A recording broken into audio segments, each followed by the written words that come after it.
So what is x? X equal to r theta. So I am just substituting it. When x is becoming x dot, then you get r theta dot, because theta dot will be the displacement. So that's why here. Okay. Now x is r theta. So don't forget this. Okay. Call this as equation number 3. Any doubt till here? So shall we proceed? See, these things are very common for this spring mass pulley problems. Okay. Writing the equations for the mass. Okay. Writing the equation for the spring. Okay. How we have taken x equal to r theta? See here, when the pulley moves a distance of angular displacement of theta, the spring gets elongated. So here also there is a linear displacement, that is x, where again x is equal to what? R theta. So therefore, okay, that's why half kx is nothing but half k r square theta square. Okay, fine. Any doubt up to here? Shall we proceed now? Okay, so this is by energy method, the kinetic energy for mass 1, kinetic energy for mass 2, and potential energy of the spring. Call them as equation number 1, 2 and 3. Right. So I will just write here only. Hope you have noted down theta and I. I require these equations. So I will just rub here. Now, what do you know by energy method? We know by energy method that the sum of kinetic energy and potential energy is equal to constant. So therefore, substitute these 3 equations in this one, right? So I will write that kinetic energy of mass 1, that is what? Half m r square theta dot square plus kinetic energy of pulley half I theta dot square plus potential energy half k r square theta square is equal to constant. Right? Substituting equation 1, 2 and 3 in the equation of energy conservation. So this you get. Now, when do you get this right term as a 0? When you differentiate this equation with respect to t. So therefore, okay, differentiation of d by dt of this equation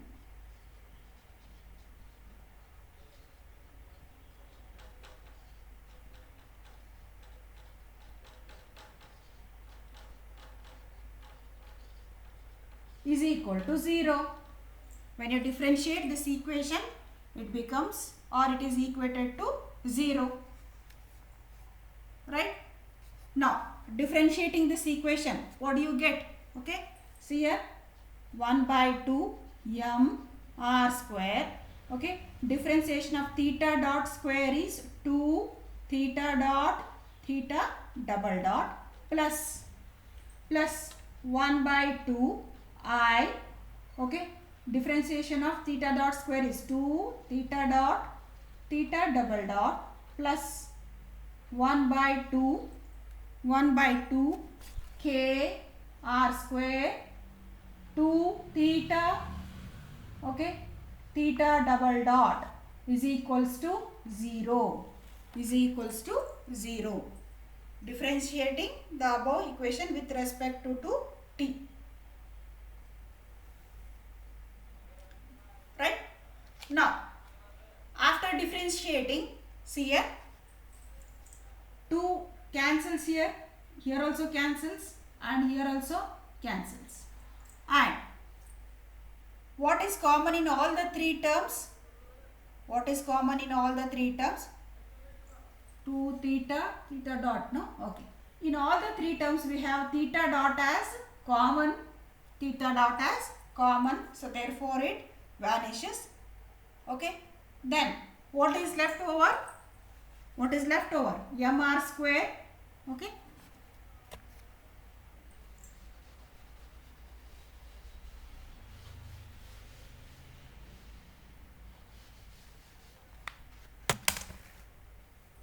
m r square theta double dot plus I theta double dot plus k r square theta is equals to 0. Right? Fine. Now, what do you see here?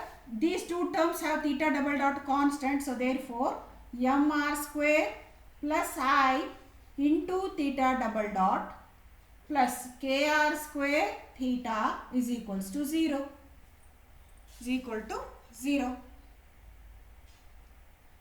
Right? Now, I will write it in this form. Theta double dot plus kr square divided by, I will put this mr square or divide the whole equation by mr square I into this theta is equal to 0. Previously we have named 3 equations. Call it as equation number 4.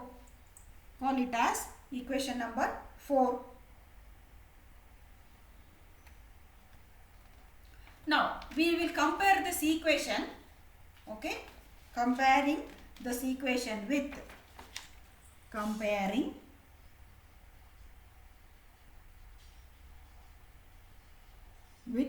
theta double dot plus omega n square theta is equals to 0. Comparing equation 4 with equation 5.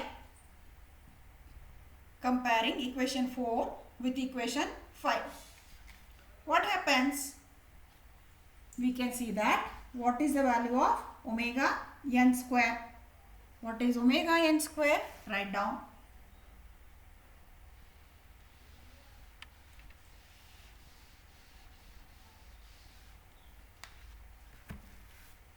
Omega n is equal to square root of kr square divided by mr square plus I. What is the unit? Can anybody tell unit? Yes? Unit omega n, radians per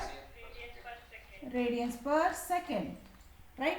So this is the value of omega n. What is I?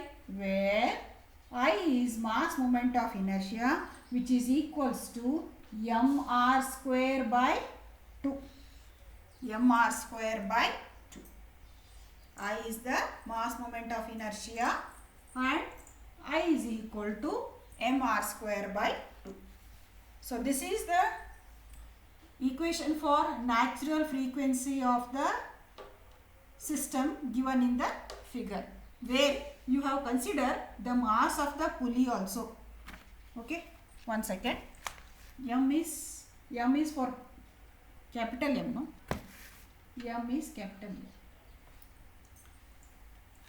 where I is equal to mass moment of inertia. I is equal to capital M r square by 2, right? So in the problem he will mention, okay, just he will give a figure and asks you to find out, determine the natural frequency of the system. If the problem is so, then you need not to consider the mass of the pulley. But if he specifies considering the mass of the pulley, then you solve.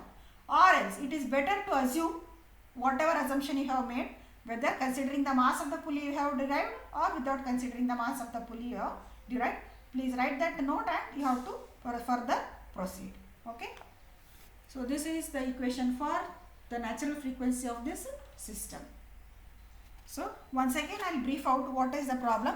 So there was a problem with a pulley, spring and a mass as shown in the figure, and we see that, okay, he has asked in the problem to solve it by considering the mass of the pulley also. So in such case what we have to do, we have to see how the mass and the pulley are moving. You know that the pulley moves in the angular direction and the mass moves in the linear direction, and the spring also moves in